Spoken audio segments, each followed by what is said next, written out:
Well, welcome everybody to this special seminar. We're very happy to have Jeongwan Haah from Microsoft and Stanford telling us about QCAs. Yeah, so let's start with the definition. I'm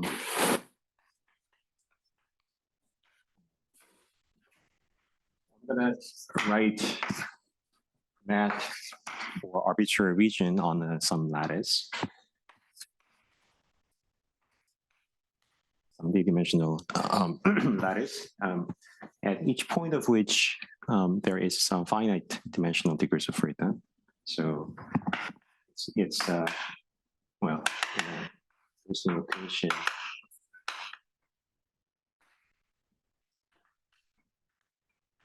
Some complex matrix algebra. Of course, it is a star algebra, so there is a dagger. More familiar with writing dagger rather than star, so I will write dagger. And QCA alpha. So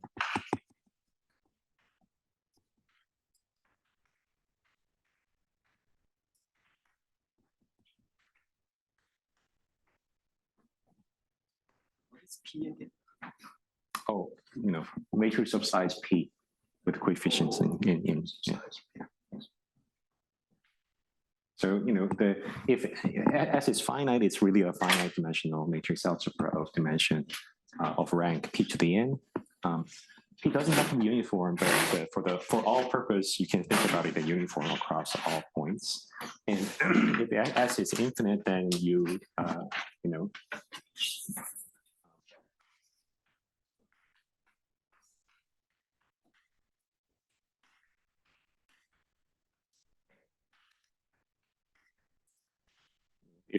if you're enlarging your region, then there is a canonical embedding of the smaller algebra into the larger one by tensoring the identity. And if the S is infinite, then you take an inductive limit of the inclusions. So roughly speaking, this is the space of matrices acting in the region S. Yes. So, but every element in this algebra is finitely supported. So local operator algebra. You can take a normed in this space and then take a matrix completion, but that's not too important for the purpose of this talk. Yeah, and so that's an underlying space, and the QC alpha is an automorphism on that algebra. So it's just a more complicated way of saying that there is a unitary conjugation. Nothing more complicated than that. But it's an important condition that is put on this alpha, that there must exist some constant number independent of anything else.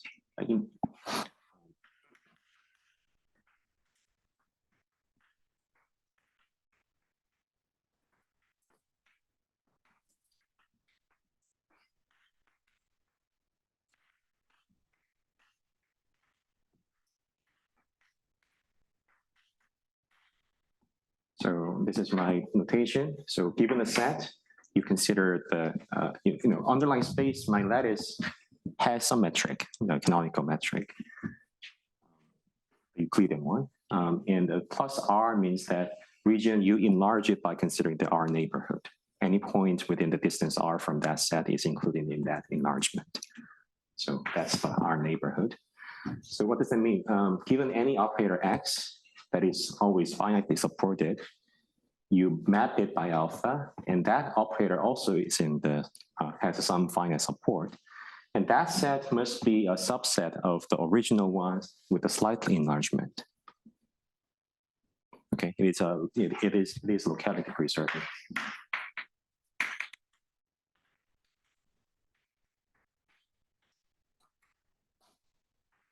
Without this condition, your unitary may get wild, and for some purpose, like a symmetry consideration, you may want to violate for some small number of operators, but here we don't do that. We want the strict locality preserving property.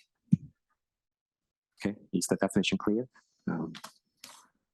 And the first question is, where did they come from?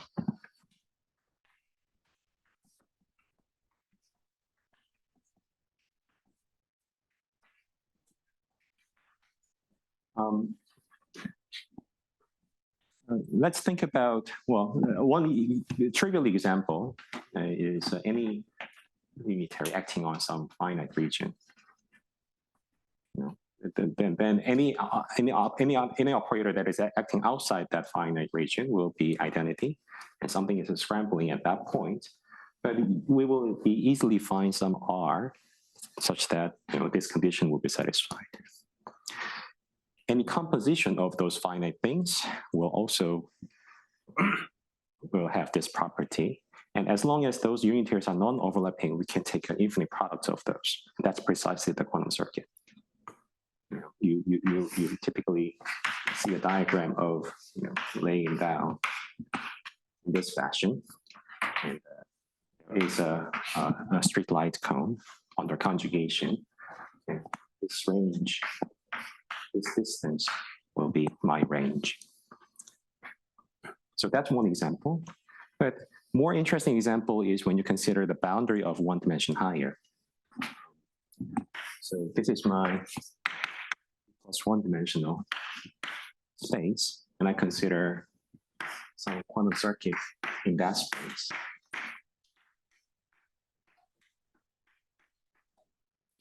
Something like that. It is now acting everywhere. What if I just delete some of the gates? Say I delete all the gates on the half space. So I introduce a spatial boundary, and I drop all the elements from that quantum circuit from the given quantum circuit. I could do that. Now I want to impose the condition that my original quantum circuit was an identity. It's the boring as possible.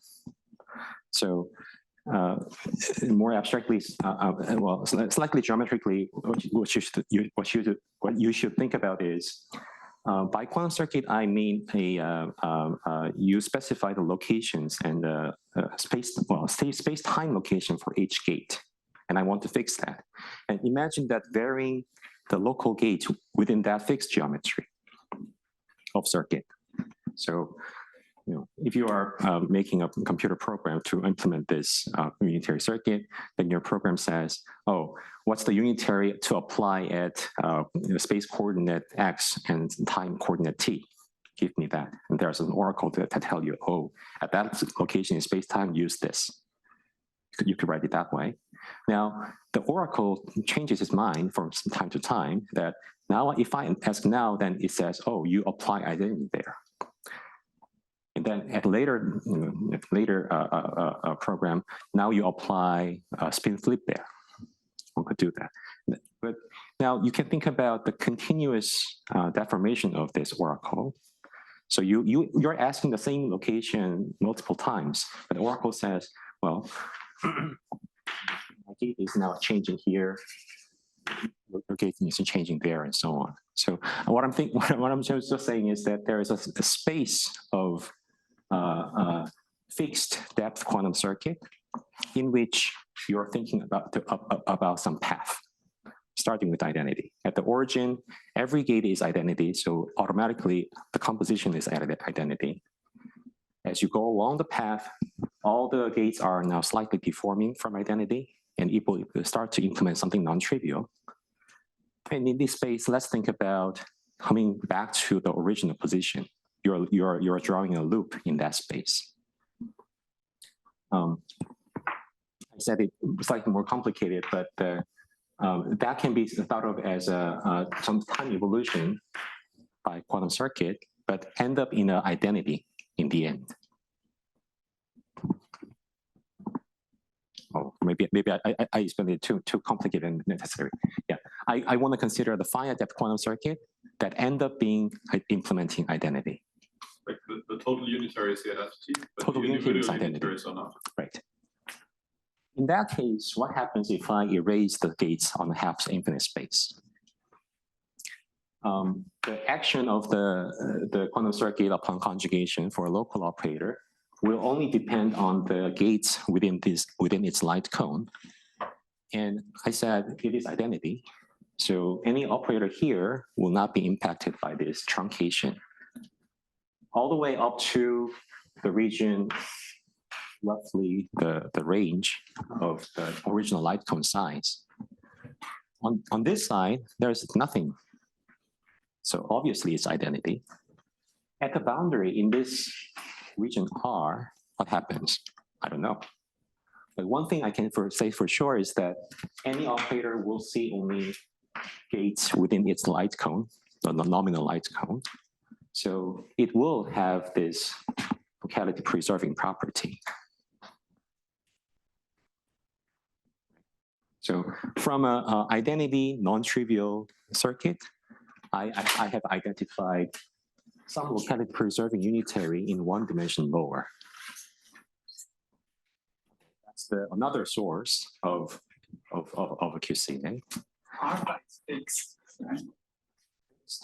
Or it's something not fixed, consideration. Oh, what is alpha here in this picture? Oh, it is unspecified. Yes. I'm just claiming that there is something at the boundary that obeys. Well, I mean that is a QCA in that dimension, in that boundary dimension. Now I want to claim that that's the only way it may appear. Oh, by the way, let me roll back. In this truncation, my dropping of gates was arbitrary. There's no canonical way to keep which gate. I could easily erase one more gate in the bulk, and that's totally fine if I just demand that I want to truncate the half. But what's the difference? So suppose the QC alpha was induced in this boundary out of B plus one dimensional bulk by certain schema of truncation. And if I have another instance of truncation, and that induces a beta here, what's the difference? Let's compare the difference by composing the two like this. I can equally consider this composition by composing the circuit and then looking at the boundary. I literally be inverting all the gates here and composing with that. But this part was identity. I mean, this part was identical. I didn't do anything. The only change was happening at the boundary. So here I will have a tautological identity. There I will have of course, I don't even have to write that. Here something is left, but they are always some composition of local gates. In other words, given a identity implementing circuit in T plus one dimension, the induced QCA at the boundary is uniquely defined up to quantum circuit in that dimension.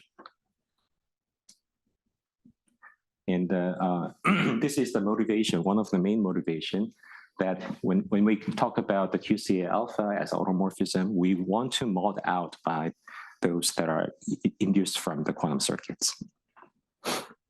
Okay, now coming back to the next claim, I claim that every QCA comes from this fashion, and it uses the Swindle argument.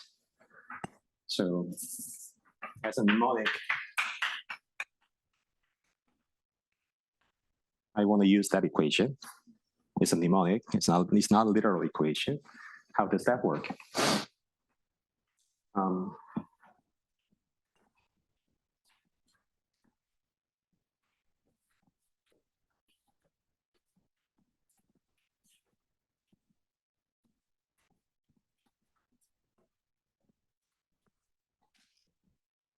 Before I want to do that, let's tell you one fact.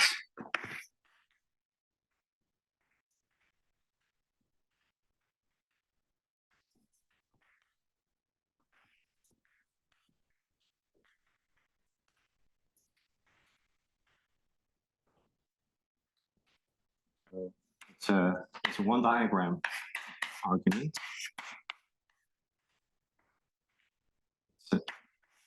So I can represent my alpha tensor alpha acting on the two separate systems in this way. Each line is my two-dimensional lattice. This is equal to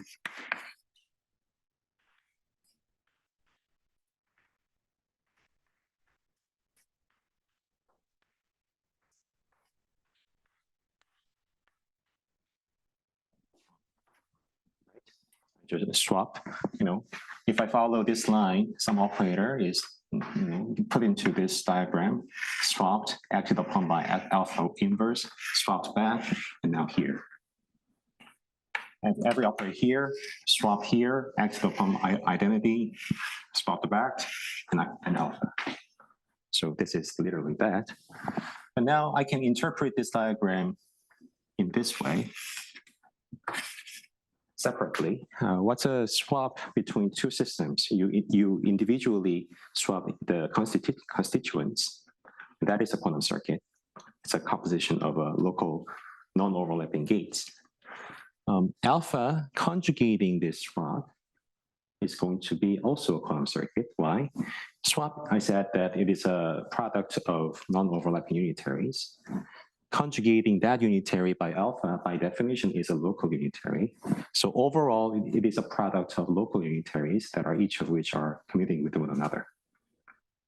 So if you really want to lay it down in a non-overlapping quantum circuit fashion, well, since we're working over the unitary Euclidean lattices, you can always find some region to apply first, and then do it elsewhere. The multiplication order doesn't matter. So if I demand you that you have to multiply all these operators all together, then I can choose to apply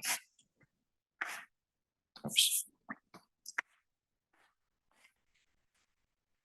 things first, and then at the next time step, I can apply these things later. So in this constant dimensional Euclidean space, you can always find the circuit decompositions for a product of commuting operators. So using that observation, this is a quantum circuit. Quantum circuit composed by a quantum circuit is a quantum circuit. So yeah, that is a quantum circuit of finite depth.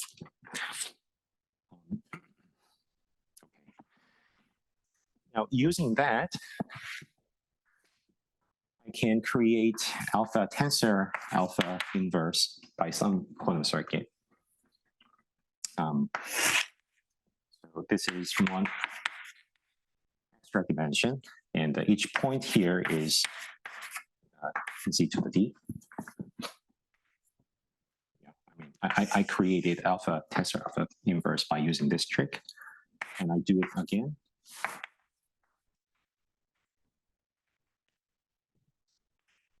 Then I annihilate them in a different order using the quantum circuit again. So this is exactly what I'm doing here. I created 0, and 0, and 0, and so on. And I'm canceling that 0, well, canceling those ones by different ordering, leaving out 1 on the left. So exactly the same thing is happening. The alpha is here. Overall circuit, if you think about the overall evolution, that is identity circuit. Anything will be applied by alpha inverse will be canceled off. Oh, maybe I should have.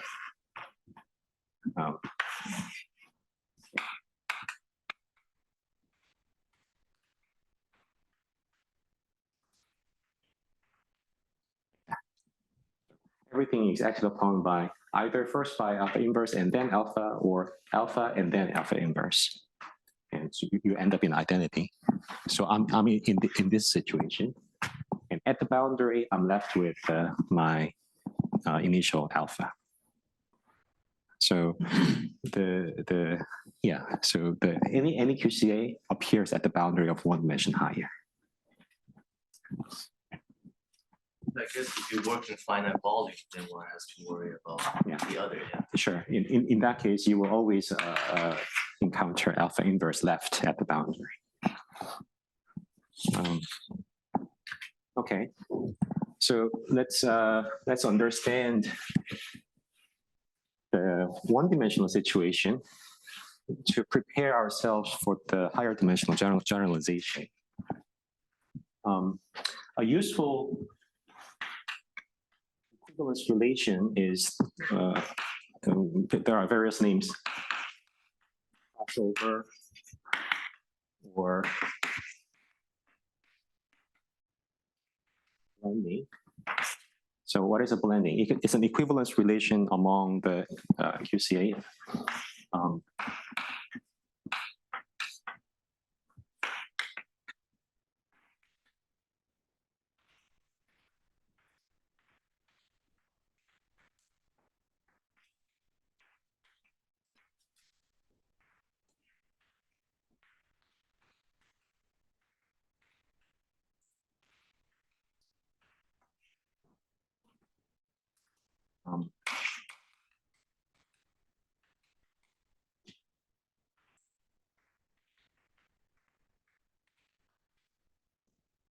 So the definition is you split the system into halves with a little bit of breach in the middle, and you demand that there must exist some other QCA with the the locality preserving property, so that the action on the local operator is supported on this region agrees with alpha, and the action for the local operators on this region agrees with beta. And if there is a gamma, then we say alpha and beta blends to each other. Of course, we don't require what happens here, except that it is still an algebra homomorphism, and there is a locality bound.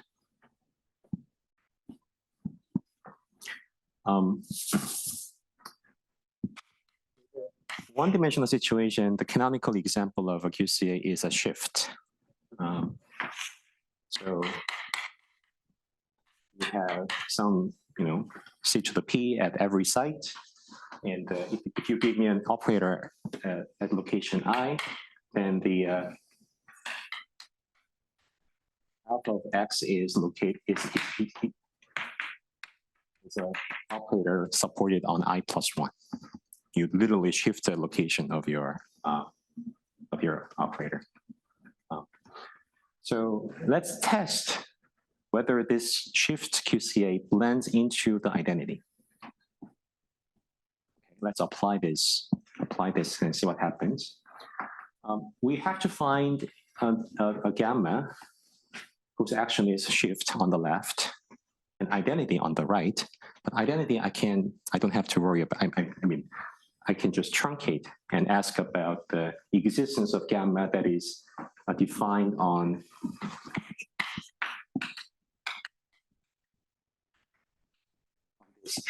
semi-infinite space. Okay, let's try that in the one-dimensional case. This is, of course, just that. So since this is only range 1, it only spreads, alters the support size by 1. I can define my shift all the way up to, say, -1 point. This is my x coordinate. I can define my gamma so that it agrees with my alpha's action, the shift action, all the way up to here.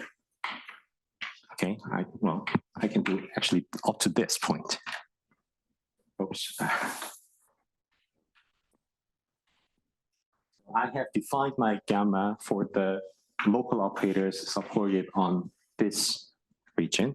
All I have to do is to find the image of an operator supported at the site 0. How can I do that? Okay, this is an algebra homomorphism. In particular, any commuting operator must map to commuting operator. Therefore, the operators at -1 commuting with the operator at site 0 must map to commuting operators. But the image of this so far defined subalgebra is simple and central. The image and the image of this operator must belong to the commutant of the image of this. But what's the commutant of the image of this? C. There's nothing left. Okay, so we define the index of a one-dimensional QCA to be the obstruction for this blending equivalence. Definition is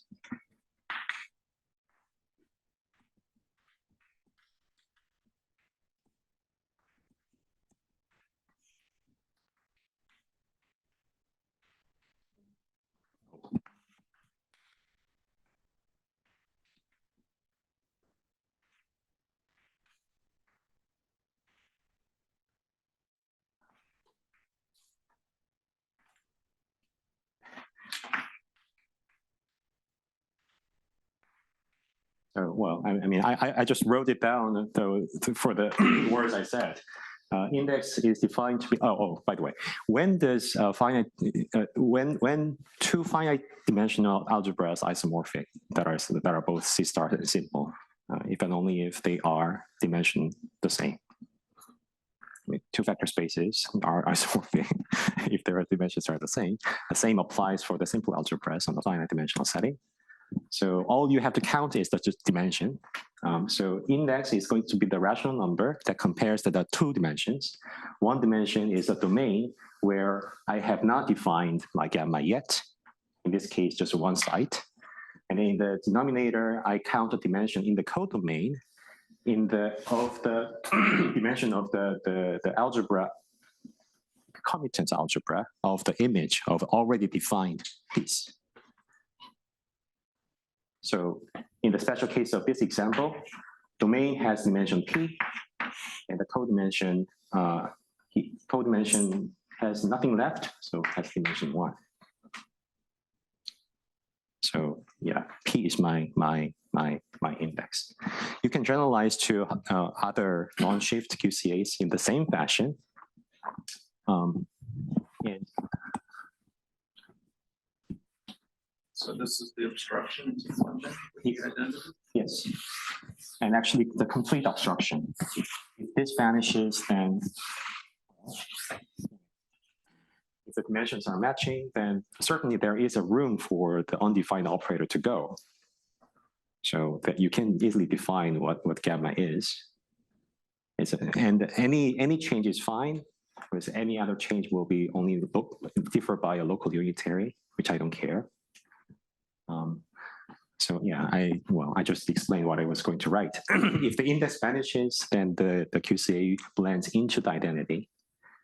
And one more thing you can show is the following. Yeah.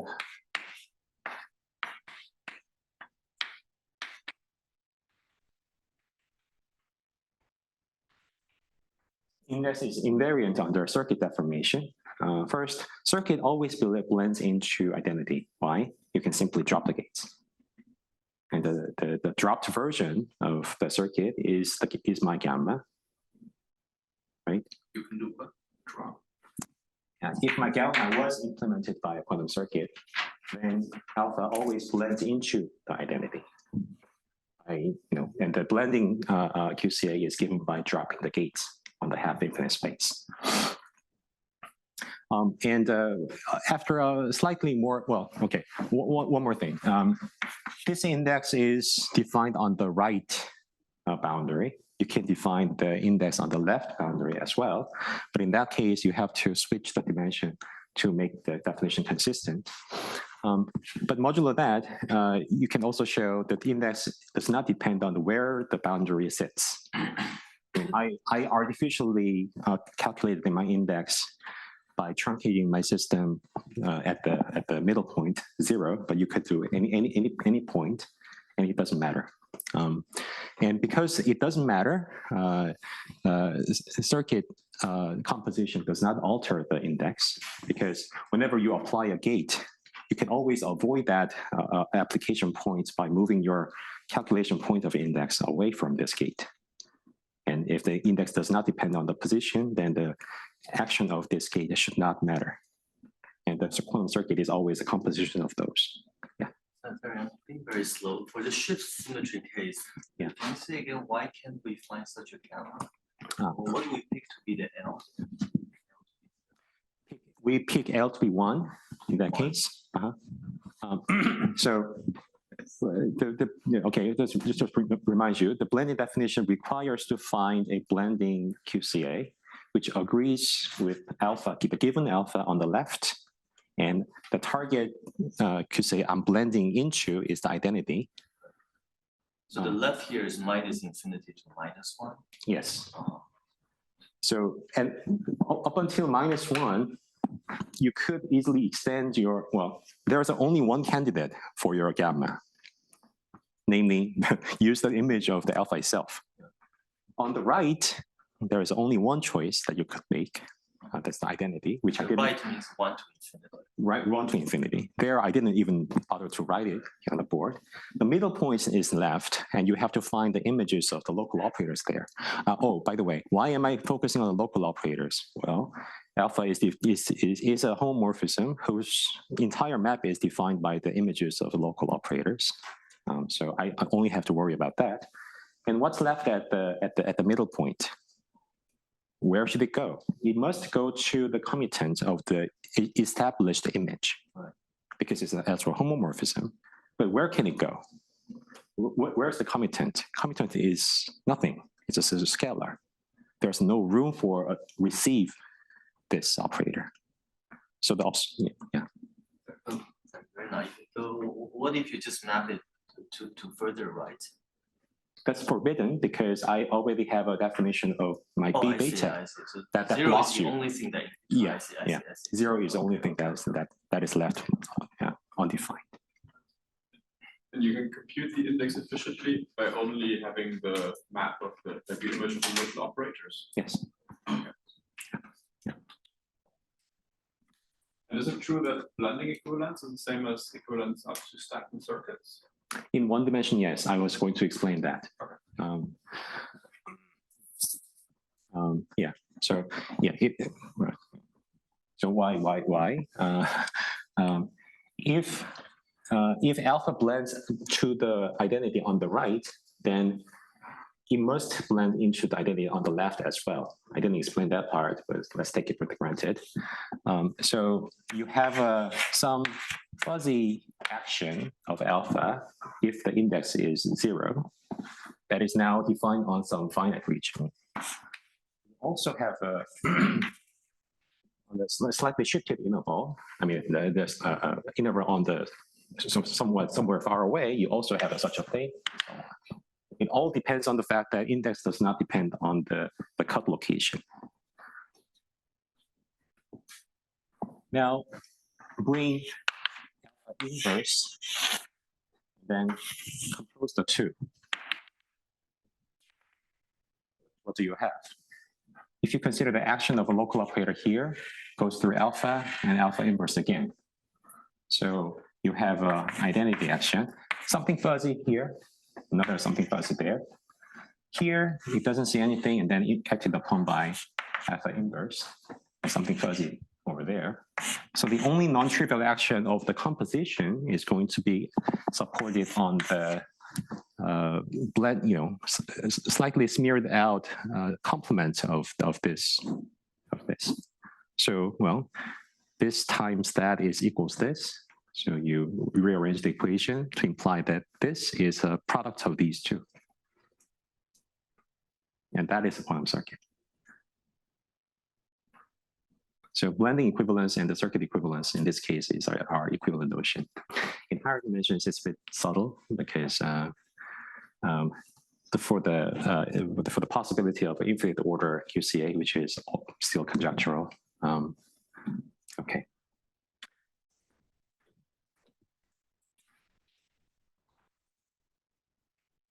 Right. Yeah. Now let's go to higher dimensions.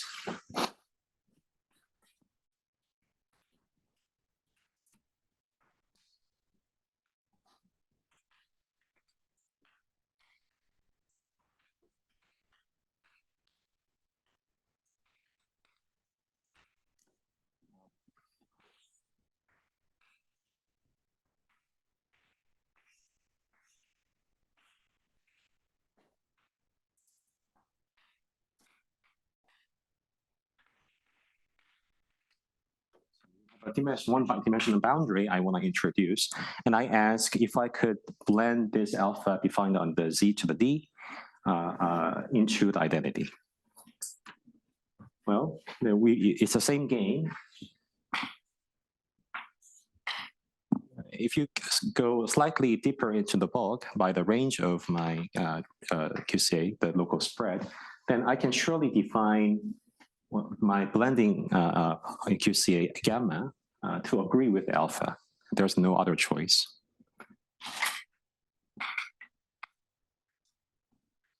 I don't have to worry about this vacuum part.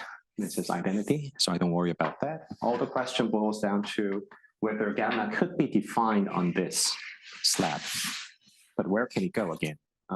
The image of the matrix algebra, well, not matrix algebra, the matrix algebra of local operator algebra on the boundary must find a way in the commutant of the image of the established portion. So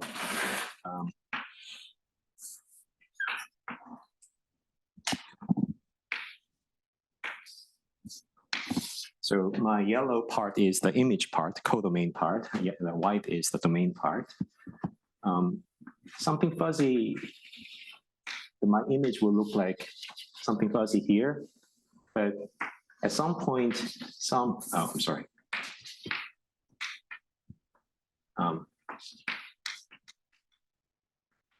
Slightly deeper into the bulk, every operator will have a pre-image. Why? Because the inverse is also locality preserving. So map it back to the original position. And this will be my image. And this is surely within the domain of definition of so far. So my image of this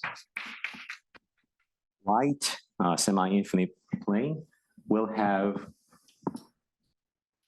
this trivial looking algebra in the image times something fuzzy at the boundary. And my undefined portion in the domain must map onto the commutant of this fuzzy part. Okay, let me call that commutant. Okay. And there is a slightly more standalone definition that I want to give.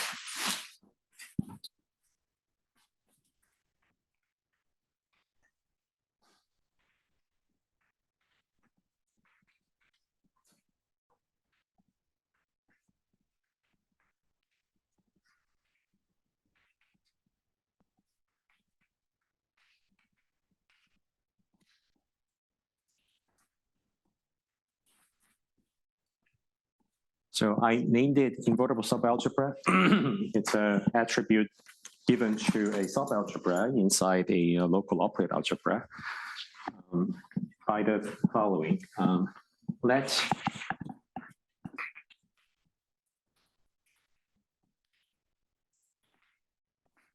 B be the commutants of A relative to this. Oh, I'm just stepping away from this picture. I'm giving you a standalone definition. Since these are commutants, it makes sense to talk about multiplication map.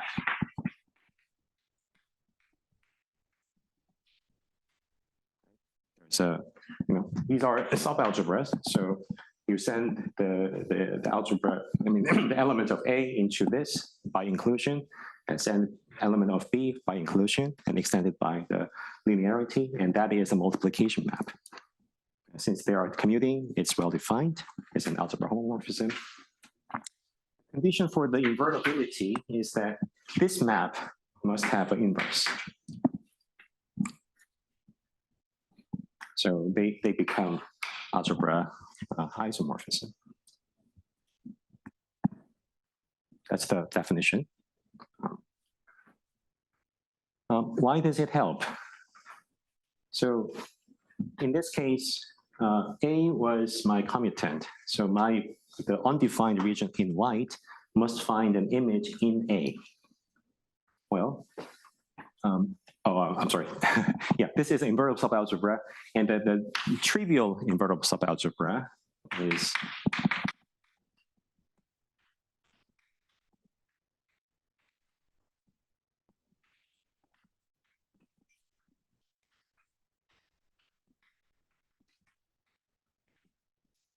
if A itself is isomorphic to some local operator algebra. That's my definition for being trivial. Here, the local dimension assignment may be different from the original. You can allow some stabilization. That's no problem. I would actually prefer that. But if this invertible subalgebra was trivial, then you can also show the commutant must also be trivial. And in that case, I'm sorry, yeah. If A was trivial, then by definition, there is a morphism from here to A, and thereby I complete the blending equivalence. Yeah. Guarantee locality preserving in this Along this direction? Yeah. You could. you could always do that. Well, so can I come to that question later? I mean, yeah, because it doesn't improve the intuition, but somewhat complicates the story. So, okay. So I gave you one sufficient condition for the blending to occur. That well, I just turned it into the obstruction into a definition. That's all I did. Nothing more complicated. But now let's look at some example. In the one-dimensional case, the index was non-trivial, the P, and it corresponded to the shift QCA. And we argued that the index non-vanishing is an obstruction, so shift QCA does not blend into identity, therefore it is not equivalent to any circuit. So that's a happy story. Higher dimensional case, the example is interesting too.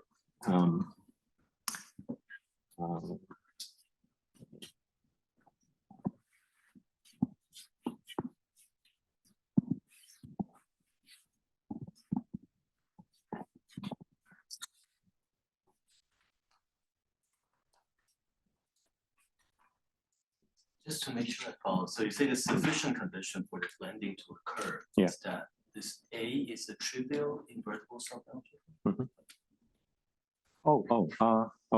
One thing I did not do, which I think I must, well, I mean, it helps to do this to understand what this is. I give you a definition independent of QCA, and I claim that, well, I implicitly said that this is an invertible subalgebra, but I didn't show you how. Okay, let's see that.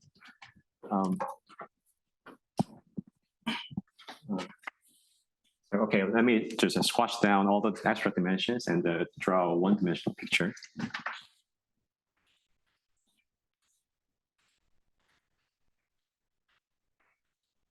So I divided my space into 4 regions. B and C have some finite thickness, and the A and D are extended to infinity like that. Yeah, so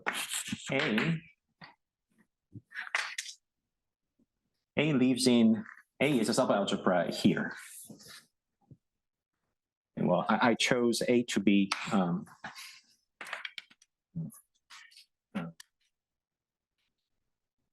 so there are two lengths actually. On the y side, it is R. On the codomain side, it's a slightly thickened R. But let's not worry about that aspect. So my attempted invertible subalgebra A will live on here, and its commutant will also live on there. And it's given by the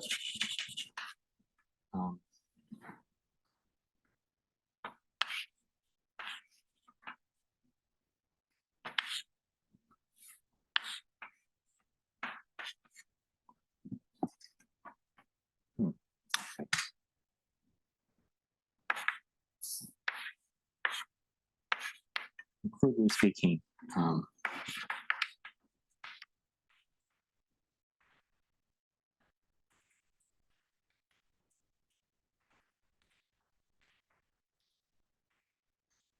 It's that.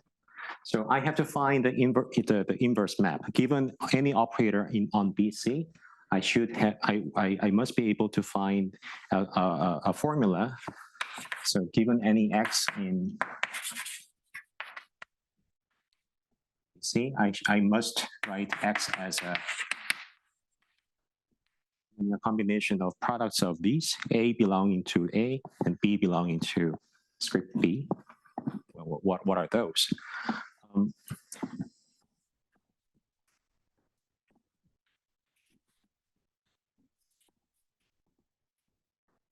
Let's map X by alpha inverse. Operator here. Coming back to the domain side, I should be able to write it as some operator on Y supported on B times Y supported on C. By the very fact that I have a region that has a tensor structure.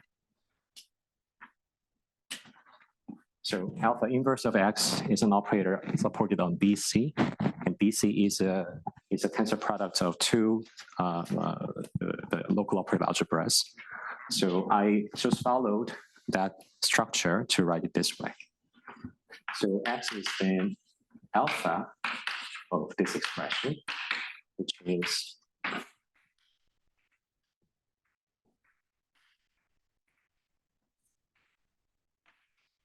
this.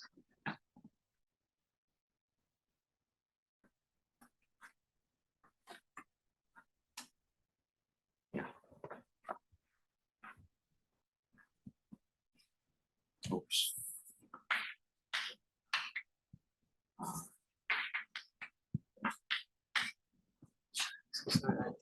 Confused by something. So curly B was originally defined as the complement of curly A. Hamilton. Sorry. Yeah. What and is it obvious that's the same? Alpha is a automorphism, and the matrix algebra on AB, the commutants of that is the matrix algebra on CD. So I wrote it this way, but where is it? It belongs to here because B commutes with CD and its image, and this commutes. This belongs to here because the yi of C was commuting with AB. So by having a QCA, I automatically have a decomposition, and my boundary algebra is invertible.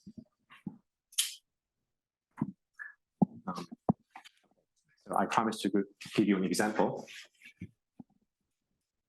Example is not very, I don't know what to say. It's hard to memorize, so I have to look it up. Where is that? Yes.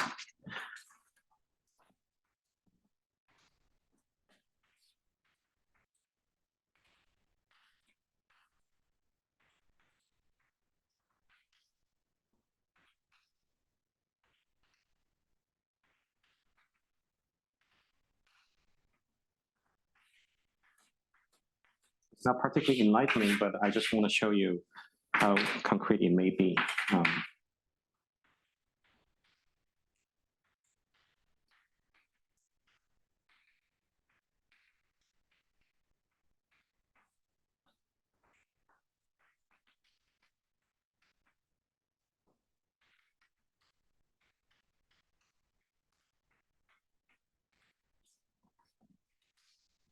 So you consider the algebra on the plane generated by this operator and all the translets. So there is a C3 at every link, and my generator for the matrix algebra, the local operator algebra, are these two. I have chosen conveniently for that, and then I consider some special combination of these operators, and I yeah, so it's my subalgebra. I don't know how to calculate anything by looking at the diagram, and I don't expect you to do anything. But I just want to show you that you can build. Okay, I just want to tell you one interesting example here.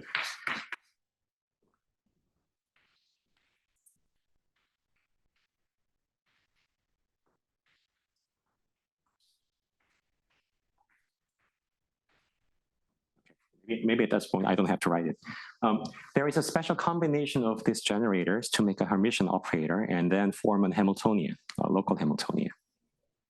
Okay, I'm considering a Hamiltonian built out of operators within A only. And they are, well, some products of and sums of these elements. And then, but this Hamiltonian comes with some list of properties. It's commuting. It will be commuting. Each term commutes with one another. And on the infinite plane, there are exactly three superselection sectors with the Z mod 3 fusion rule. The topological spin of that superselection sectors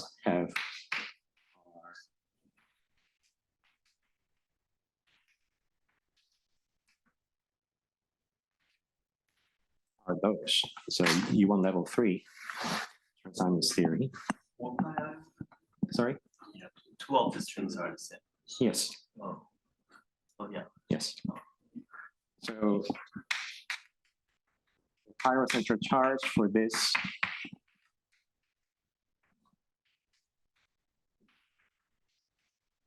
is non-zero. So this is like one of the two chiral onion models that together form the C3 toric code. Exactly.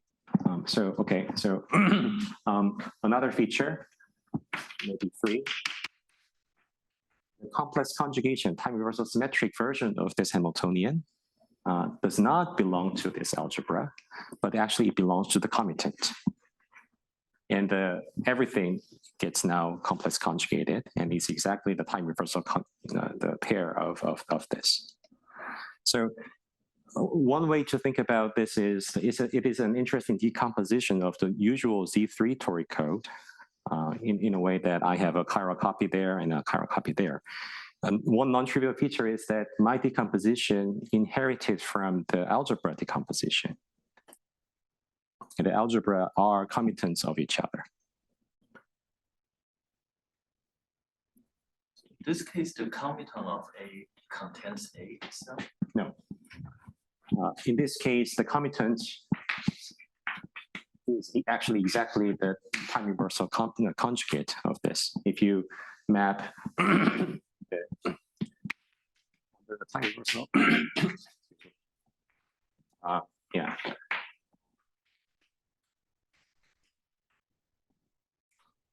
Yeah, this is my time reversal symmetry implementation. And yeah, well, such a relation is not general. It's very specific to this example. But yes, it is true for this example.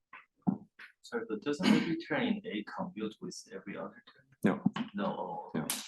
Oh, because this is Z3. Yeah. Yes.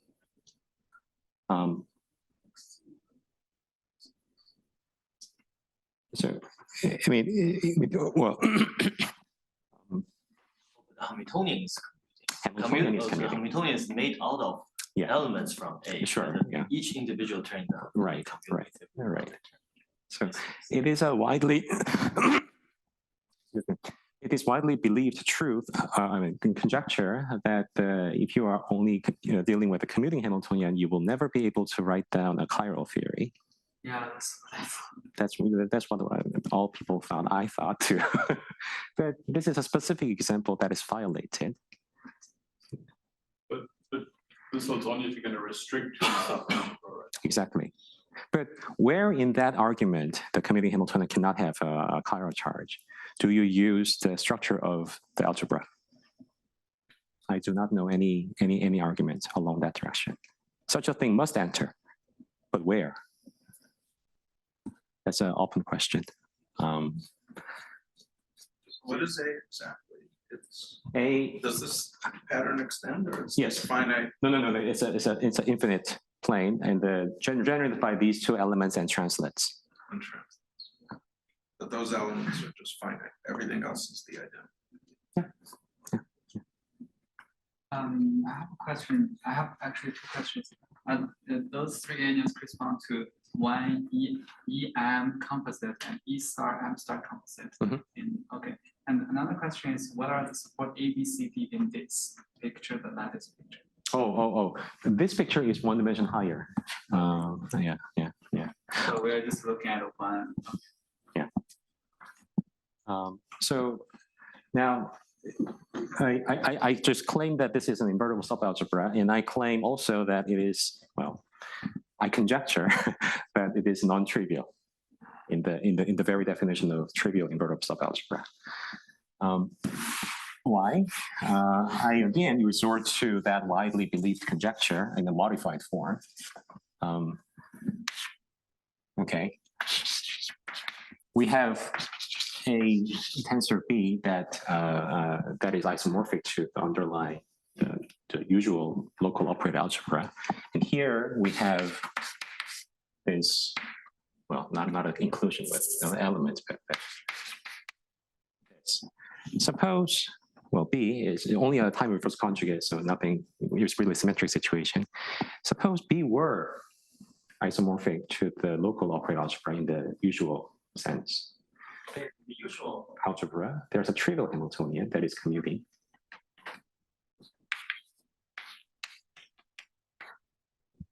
Right? There's a trivial Hamiltonian. I can map this into B using the hypothetical isomorphism. And the energy spectrum and all that content will be preserved.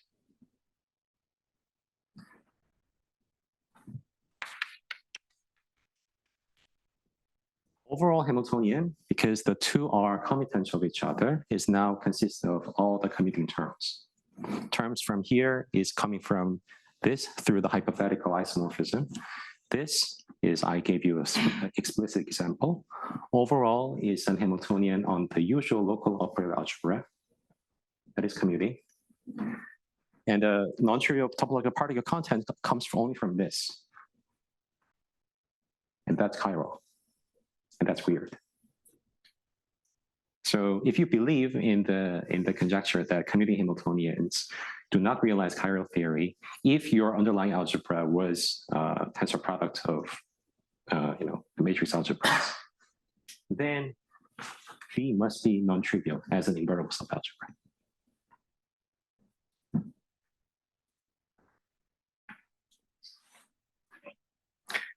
Okay. Yeah. Coming back to the QCA story side, every QCA originates from an invertible subalgebra. So why is that? It's the Swindle argument, but in one dimension higher.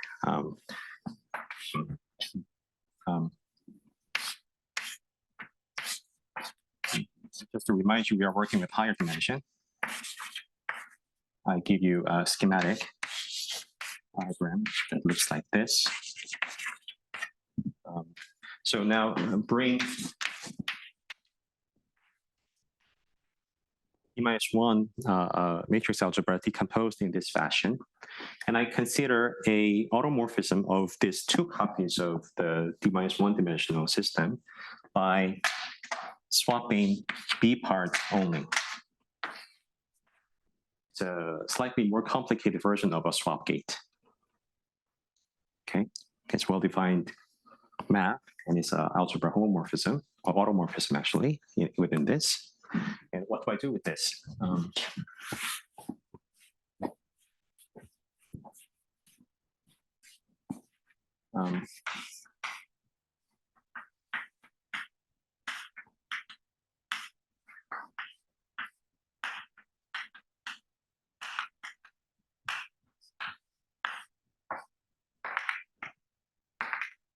Let's consider this staircase.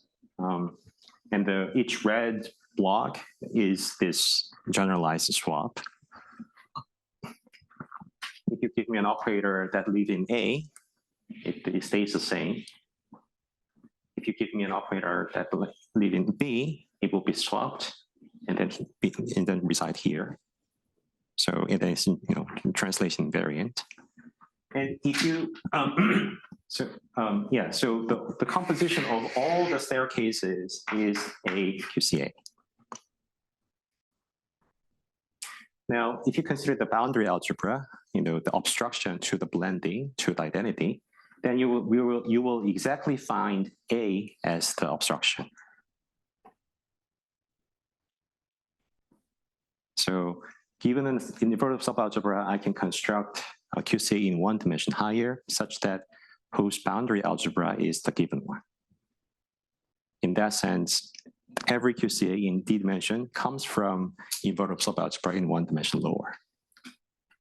And non-trivial QCA that does not blend into identity is associated with the non-trivial invertible subalgebra in one dimension lower. So we have, now the study of the automorphism is brought to the study of the isomorphism classes of the one dimension lower object.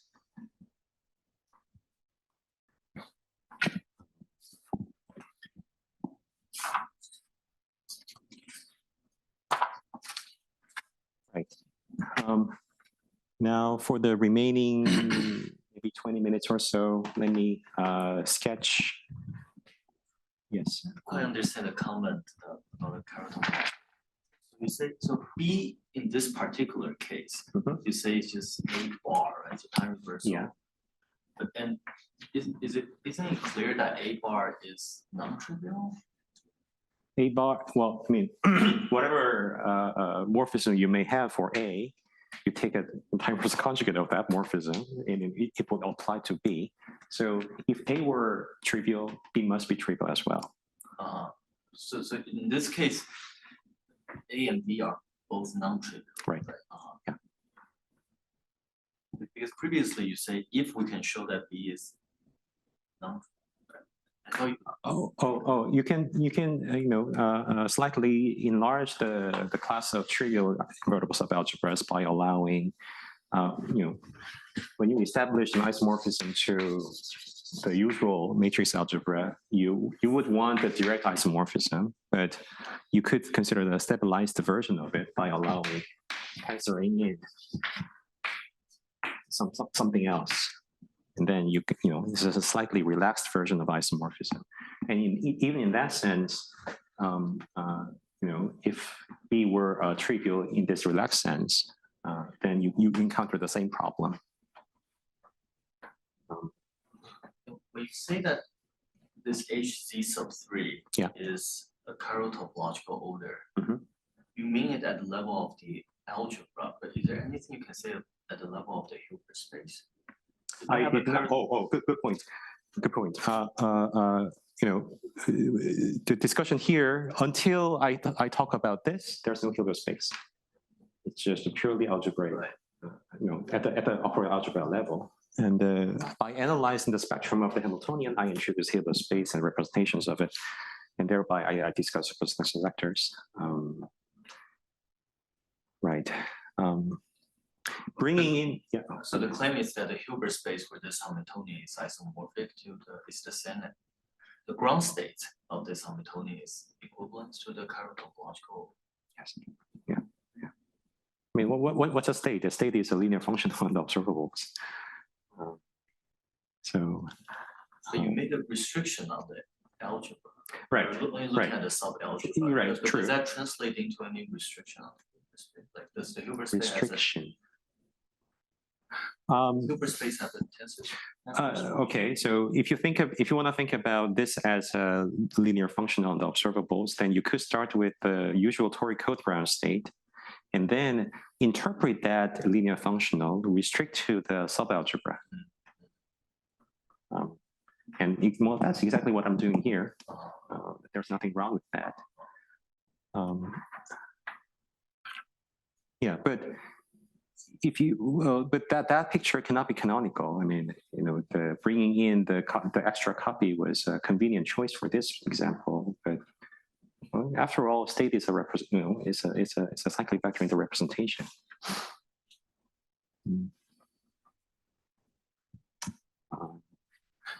right. Right. Well, so now I want to look at this diagram once more, and leaving this somewhat algebraic questions and run into some. Well, it's a work in progress. We're into some topology question. It's an infinite limit, but in what sense? I mean, I drew the diagram like this to talk about the definition of an alpha by looking at the local operator and image of that there's no problem with that. But as a standalone object, this is a limiting procedure. What am I doing here? Okay, I just want to, I just want to make that precise, but how? One approach is to think about some topology on the finite things, and then hope that this infinite sequence converges in that topological space. So I want to think about the topology of the space of QCA.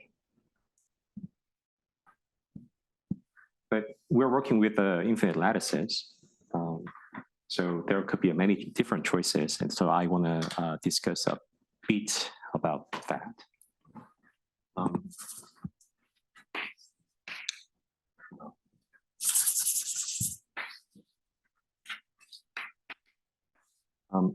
So let this script Q be the set of all QCAs.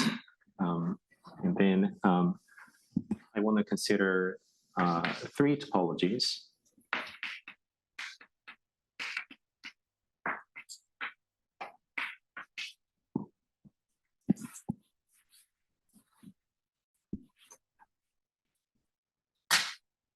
One is the uniform topology.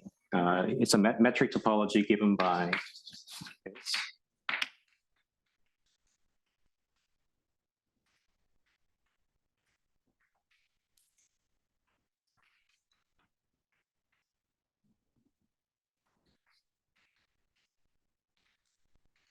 so the distance between the two QCA is given by the difference of the image, taking the worst case across all possible local operators. So that's a metric, So, but this topology, okay. The second one is the strong topology. You can metrize it.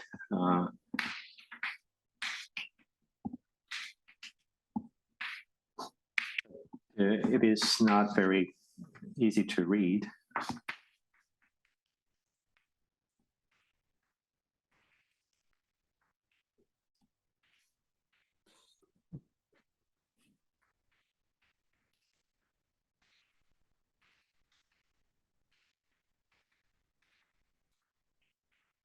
So it almost, excuse me, almost automatically forgets about the locality structure. You choose a dense subset in the space of all local operators, and there's a countable one. And then you compare the difference between the two, and you make a sequence of it, somewhat weighted, and then you take a sum. That's the strong topology on this. And the third one is a new one. Just write down that definition.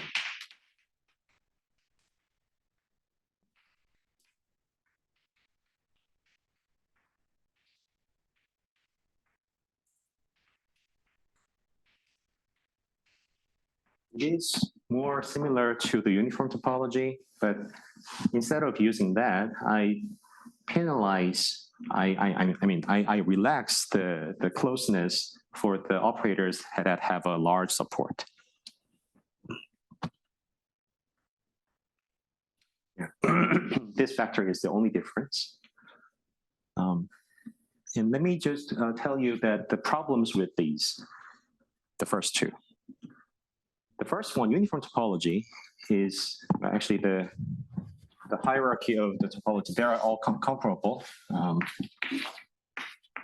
So there are the largest number of open sets in the one. The smallest number of us in 2, and the 3 sits in between. Actually, they are all different. Maybe I can just use the words. In the uniform topology, since you're probing for arbitrary large supported operator, the problem with this is that even this trivial looking circuit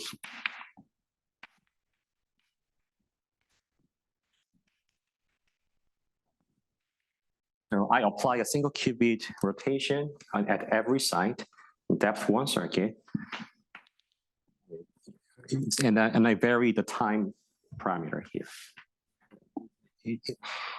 Even this circuit is not continuous in uniform topology. Your time evolution is never continuous in this topology. So continuous path in this topology, you have to truncate it down to some finite support. Well, that's not very welcome.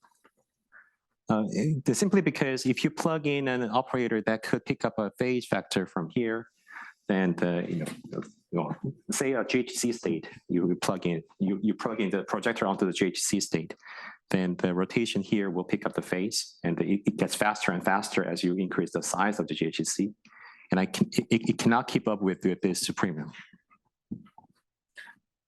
So number 1 is too fine to work with. Number 2, the strong topology is too coarse. In that topology, this sequence converges continuously, and there's a continuous path from the identity to this. In the simplest case, what you can do is, in the one-dimensional situation, you consider literal swaps that will implement the shift to the left. And it goes here and then coming back. So what you do is you consider some t steps at a time. So I gather some function from into this circuit where for every unit time interval, say t plus 1, you implement the last beat. And as you go to the larger and larger time, you go like that. And you can map this interval onto this. And then at the final point at the s equals 1, you just declare that my path ends up in the true infinite shift QCA. And in the strong topology, such defined curve is continuous. Simply because we're penalizing, almost all, except for finitely many. And we don't care about those in this metric. So you only care about the point-wide convergence, and every given finite number of points will converge in this function. So the staircase is an endpoint of a continuous curve. So every QCA is an endpoint of a continuous curve starting with identity in the strong topology. Okay, the index is no more continuous function that we defined in the one-dimensional case. So if you wanna dream about the classification problem, well, problem solved. Everything's trivial, but we don't want that. The second one is interesting. I'm sorry, the third one, the new one. Third one is, well, yeah, this is work in progress. At least in 1D, if there's a continuous path in the space of QCA, continuous defined in terms of this topology, then index is well defined. It's continuous, so it stays constant. And in this topology, this Hamiltonian evolution, including this trivial Hamiltonian evolution, not only this, but the more general interacting Hamiltonian evolution is a limit in that topology of a quantum circuits, some discrete objects. So at least the third option avoids my two problems, either too fine or too coarse. And it appears to give the right answer. And there's some canonicality of this metric. If you think about, if you deform this metric by some exponent eta, some positive exponent eta, if eta is smaller than 1, then my time evolution operator is not differentiable. It does not converge to any derivation as the t goes to 0. But if eta is greater than or equal to 1, then that is differentiable. And moreover, any metric with eta greater than 1 is equivalent to eta equals 1. So this acquires some uniqueness. So we're trying to say something about the path component under this topology, but I don't have a too simple thing to say at this moment. Okay, well, maybe I can stop here. Thanks for your attention.